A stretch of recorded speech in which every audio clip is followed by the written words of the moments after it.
Hello friends, welcome to my YouTube channel trading with एडी। Last time हमने discuss किया था कि पाइवट इंडिकेटर को कैसे यूज़ करते हैं।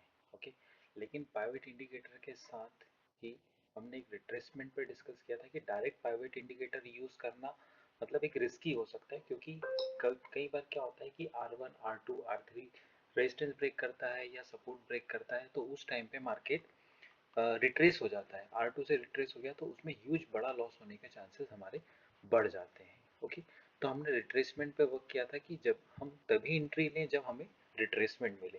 तो रिट्रेसमेंट कैसे फाइंड करते हैं उस पर हम आज डिस्कस करेंगे। ओके, तो देखेंगे कि हम सबसे पहले ट्रेंड फाइंड करेंगे कि ट्रेंड क्या है। तो हम फर्स्ट 5 कैंडल का यूज करते हैं कि ट्रेंड क्या है। पहले तो मार्केट पॉजिटिव ओपन हुआ और उसके बाद फर्स्ट 5 कैंडल पॉजिटिव ट्रेंड किया, तो हमें पूरे दिन मार्केट में एक पॉजिटिव ट्रेंड की एंट्री ढूंढना है। ओके, तो पॉजिटिव ट्रेंड की एंट्री कैसे ढूंढेंगे, हम ये देखेंगे कि फर्स्ट 5 कैंडल में टॉप हाई क्या लगा। टॉप हाई लगा है, इसमें हम चेक कर रहे हैं कि 26,040 का हाई लगा है। ओके, तो प्रीवियस क्लोज क्या था। प्रीवियस क्लोज हमारा ये पॉइंट था। प्रीवियस क्लोज मतलब हमारा 25,900 के अराउंड हमारा प्रीवियस क्लोज था। ठीक है, तो हमें दो पॉइंट मिल गए, हमारा हाई और हमारा प्रीवियस क्लोज। अब हम चेक करेंगे कि यहाँ पर हमारा डिफरेंस मतलब जो है वो कितना है, 940, मतलब अराउंड 140 पॉइंट्स ये मार्केट ऊपर गया है। 140 पॉइंट्स मार्केट प्रीवियस क्लोज से ऊपर है। ठीक है, तो अब 140 पॉइंट का अब आप हाफ चेक करें कि 145 पॉइंट का हाफ कितना होगा। ठीक है, 145 मतलब अराउंड 70 पॉइंट। अब हमें परफेक्ट एंट्री मिलेगी 70 पॉइंट बिलो, मतलब हमारे हाई से, ये हाई पॉइंट से 40 से 70 पॉइंट बिलो, मतलब कितना हो गया, अराउंड 960 70 के आसपास। ठीक है, 60 70 के आसपास हम परफेक्ट एंट्री इसमें ढूंढ लेंगे। ठीक है, तो मार्केट कितनी बजे यहाँ से वापस डाउन ट्रेंड लिया इसने, ये एक बॉटम बनाया अराउंड ये 60 के आसपास था। हमने मान लो यहाँ से कहीं से एंट्री लिया 60 65 के आसपास से अगर एंट्री ली, तो हमारे लिए परफेक्ट एंट्री होगी 60 65, मतलब ये टाइम फ्रेम में हम एंट्री ले सकते हैं।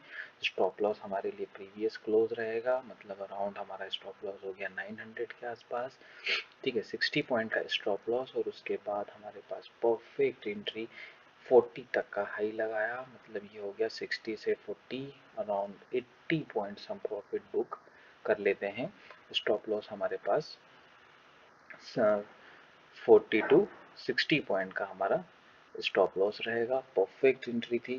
ठीक है, इसको हम ऑप्शन में भी यूज़ कर सकते हैं। अगर 80 पॉइंट्स अबव ऊपर मार्केट जा रहा है तो ये मान के चलिए कि हमें इसमें ऑप्शन में हमें अराउंड 30 पॉइंट्स के आसपास का प्रॉफिट मिल सकता है। ठीक है, 30 पॉइंट्स मतलब it's very good entry for intraday. ठीक है, तो इसी तरह से हमको इसका यूज़ करना है पावट इंडिकेटर का। पावट इंडिकेटर को कभी भी डायरेक्ट यूज़ ना करें। डायरेक्ट यूज़ इस कंडीशन में किया जा सकता है जब हमें कंटिन्यूसली R1 R2 ब्रेक हो चुके हों, ब्रेक होने के बाद एक परफेक्ट डायरेक्शन दिख रही हो, परफेक्ट डायरेक्शन दिख रही हो, वहाँ पर हम इसमें एंट्री ले सकते हैं। ठीक है, अभी भी जैसे कि आप अगर हमें मान लीजिए कि हमें सेकेंड एंट्री लेना है। ठीक है, तो यहाँ अभी भी ट्रेंड पॉजिटिव है। अब यहाँ से हमें एक रिट्रेसमेंट फिर से ट्रेस करना होगा। फर्स्ट ट्रेड हम 70 पॉइंट मतलब जो डिफरेंस था उसका 50% डाउन में हमने ट्रेड लिया। दूसरा हम थोड़ा कम में ले सकते हैं, मतलब अराउंड हाई का फिर से हम 40 पॉइंट के आसपास का अगर आता है डिफरेंस, अगर लो आता है 40 पॉइंट्स हाई से 40 पॉइंट्स डाउन आता है, तो हम डेफिनेटली एक अच्छा ट्रेड फिर से एंट्री ले सकते हैं। अभी मार्केट कंटिन्यू है। अभी देखिए 40 का फिर से मान लीजिए 30 से 40 का हाई लगा है और हमें अब 26,000 के आसपास की अगली एंट्री लेना है। मतलब हमें 26,000 के आसपास की अगली एंट्री लेते हैं और हम स्टॉप लॉस ये वाला ले सकते हैं। मतलब अगेन हम 40 पॉइंट का स्टॉप लॉस और 70-80 पॉइंट का टारगेट फिर से हमें इसमें एक मिल सकता है।